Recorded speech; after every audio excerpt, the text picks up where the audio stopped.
it's Elise from MyCupcakeAddiction, and today I'm going to be showing you how to make this amazing Princess Anna and Queen Elsa surprise inside piñata cake. This is perfect if you're a Frozen fan and you just can't decide which of the two girls you want to have gracing your party table. If you haven't already seen it, make sure that you check out my Frozen Princess playlist. I have so many great ideas to theme your Frozen party, and all of your sweet treats are covered within it. I will link to that one down below. To make your frozen cake, you're going to need both a Princess Anna and a Queen Elsa frozen doll, and try to find the ones, if you can, that have the plastic clothing on the top half of their bodices. Today I've pre-baked my cakes, so I'm using 4 7-inch by 1-inch high cake layers for this tutorial, and I've also got a circle cutter. I'll leave dimensions for that in the description box below, but basically you need one that's wide enough to fit both of your princess bottoms in it at the same time. I've pre-colored my fondant, so I've got some white, some Wilton sky blue, and then some navy blue. So for the navy blue, it's a tough color to get, but what you want is 3 parts Wilton royal blue to 1 part Wilton black, and that's going to get you that navy blue. It's also best to make these dark colors the day before, as the color will develop a little bit more overnight as it settles. Because we're making a delicious piñata cake and it's going to be full of candy, I've got frozen themed candy today. So I'm using some dark blue and light blue M&Ms, some blue jelly beans and some white snowflakes, but any bluish or whitish shades of candy will be perfect here. I've got some tap water, a paintbrush, an offset spatula, a serrated edge knife, a fondant rolling pin and a pizza cutter. I've got some luster dusts or some shimmer powders today, and I'm using a purple, a pink and a green. Any brand will do, it really doesn't matter, and that's just to create the effect we're going to paint on the details for the bottom of Anna's dress. As an optional extra, I've got a snowflake plunge cutter, which I'm going to team up with my white fondant. I'm not going to show you how to make those today because I showed you how to do those in my cupcake tutorial, so make sure you check that out if you haven't used a plunge cutter before. And I'm making those the day before, so they've got a bit of time to set and get a bit of firmness to them. I've also got a little bit of Wilton Colour Mist in silver, and I've got some cornflour in a shaker. I've got a batch of our buttercream frosting, which I'll link to the recipe for down below, and I've coloured that with that Wilton Sky Blue. And I've also got some cake boards. So for my cake boards, I'm using a 7-inch cardboard board to go underneath my cakes, and then I've got a temporary board. You can see I've got a bit of non-stick mat on there to stop that top board from spinning around. That temporary board's the one that's designed to get messy, and then I've got a secondary board which I'm actually going to cover in some of this beautiful glitter scrapbooking paper, so I'll show you how to do that first. To cover your cake board, you just want to take some of that glitter scrapbooking paper and use a marker to trace around the outside edge of your cake board. Use some scissors just to cut around it, and then you want to take some craft glue and apply a generous amount to the board before popping your circle of scrapbooking paper on and flattening it down. Dry that face down for about 6 to 12 hours so it doesn't lift at the edges. You'll see I've got a little bit of non-slip mat. That stops my board from sliding around. Now you just want to take a bit of a smear of your buttercream frosting and just pop it on the board before sticking down your first layer of cake. Take your circle cutter now and don't go all the way through your cake, just go about halfway down the depth. Spin it around so it cuts out the full circle, and then using a knife, just use that to kind of burrow the cake out a little bit. Place on some of your buttercream frosting using that offset spatula, and if your cakes are quite domed here, you will want to trim the tops off so they're nice and flat. I had pretty flat cakes to start off with, so I'm not going to worry. On goes your second layer of cake, and then once again just cut that center circle out. If it doesn't go all the way through, just use your serrated edge knife just to take the last little section out, but that nice circle cutter will give you that nice circle shape. As you're frosting in between these layers, you don't want to put frosting on the inside of the cake where you've put that circle cutter, or else your piñata candy is going to get all stuck to it and it's not going to spill out nicely. Once all 4 of your layers are stacked, don't frost the top. Take your serrated edge knife, and on a bit of a gradient or on a bit of an angle, you just want to trim it down so that it's kind of like a dome shape. This would also be a great shape for a minion cake.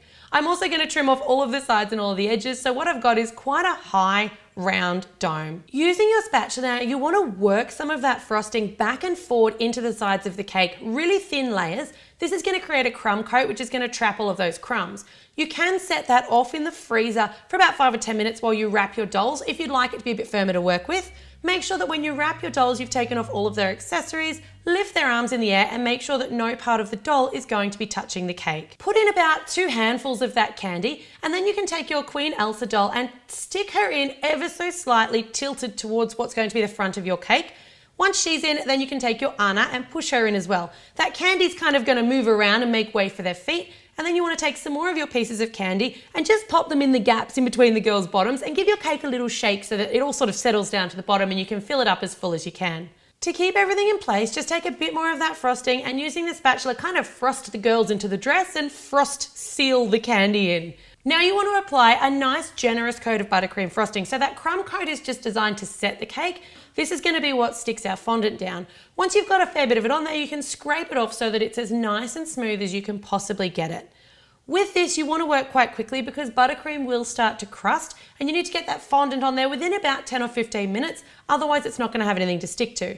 For your fondant, sprinkle down some cornflour and then roll your fondant out nice and thin. I'm making a fondant disc here, which I need because I've covered that board in non-edible glitter paper and I don't want any glitter on the bottom of my cake. So that fondant, I'm cutting out in a circle, just tracing around a bowl, applying a little bit of water to the back of it and sticking it down. So I've still got an inch or so of that beautiful glitter poking out all the way around the edges. But anyway, my cake's going to touch is now protected by edible fondant. On your nice clean presentation board, just pop another smear of that buttercream frosting and then use your offset spatula just to gently lift the girls up.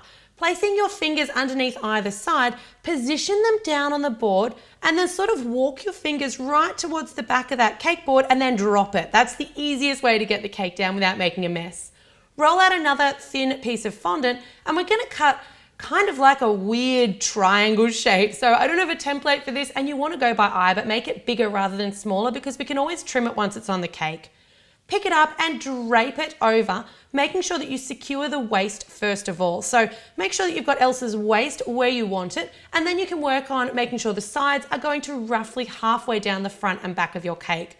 The idea here is you want this dress to kind of come out in line with that fondant disc that you put down. So just pull it out a little bit. And then I'm just using my fingers to just roughly make some little ripple sort of lines in the dress to give it a bit of texture. Taking your pizza cutter now, cut along the edge slightly out from that fondant disc. And then I'm going to sort of lift it out and we're going to make these little ripples or I guess little folds in the bottom of the dress. So you can see I'm just pinching it here and sliding it up a little bit. Don't put too many of these or it looks messy. I'm pinching another one here and then I'm going to kick up a little section here. It just creates that movement and that flow in our Queen Elsa's dress. Your Wilton spray should be about 30 centimeters away from the cake and just spray it in short bursts. This is going to give the Ice Queen shimmer and it's actually not going to be silver. It's just going to be like a really light shimmer. You want to cut the exact same shape that you cut for Queen Elsa for Princess Anna. So cut it out of your navy blue fondant and once again wrap it around, securing the waist first. Once the waist is secure, just pull it out so that your two sides meet up about as evenly as they can. And you can trim this off with some scissors if you need to. Pull that dress out, give it a couple of those little texture lines just at the top and then use the pizza cutter to cut it right up flush with that fondant disc underneath. I've opted to hand paint on the details in Anna's dress today because they're not that complicated. So I've got my 3 different colors of luster dust. I'm mixing my luster dust today with some water rather than alcohol because I know a lot of you guys don't have access to alcohol. When you're mixing with water, just pop in a generous amount of powder with a couple of drops of water. You want to paint kind of like a scalloped effect along the bottom ½ inch or so of the dress. Because we're using water here, that's going to take about 12 hours to dry. If you use alcohol, it will dry almost instantly. Using my green now, I'm painting on a dot and then 4 little lines, 2 shorter and 2 longer for those little details down the very bottom, and then my stem detail, before moving on to the pink, which I'm mixing in the exact same way, just with water. And for these flowers, I just made like a little half circle with a dot in the middle. Finally, I'm going to finish it off with like a little flower on top of those mini green plants and 2 little dots on either side of the stems. Now, some of you guys are going to want to kill me here because yes, I am cutting Queen Elsa's dress and I'm also going to cut Princess Anna's cape. I've opted to do this because it fits the cake a lot better, but if these are a gift, you might just want to put one cape coming down one side and the other going down the other side. As you redress your Queen Elsa, just position her cape so that it's sort of on her side of the cake and then pop your little cape on Princess Anna. If they're not sticking in place, you can use a little bit of water on that fondant just to lightly hold the capes or the coats in place. Finally, I'm going to take a couple of those snowflakes, put a little bit of water on the back of them, and just sort of scatter them down around the bottom of Queen Elsa's dress. So that's it, we're done. There you've got your stunning Frozen Sisters double princess cake, perfect for any Frozen party and full of that amazing candy. I was originally inspired by a picture that one of you sent in from a company called Cup and Cake, who I will link to down below. Thanks so much for the inspiration, and I hope you guys like my version of this awesome sisters cake. As always, thanks very much for tuning in to My Cupcake Addiction.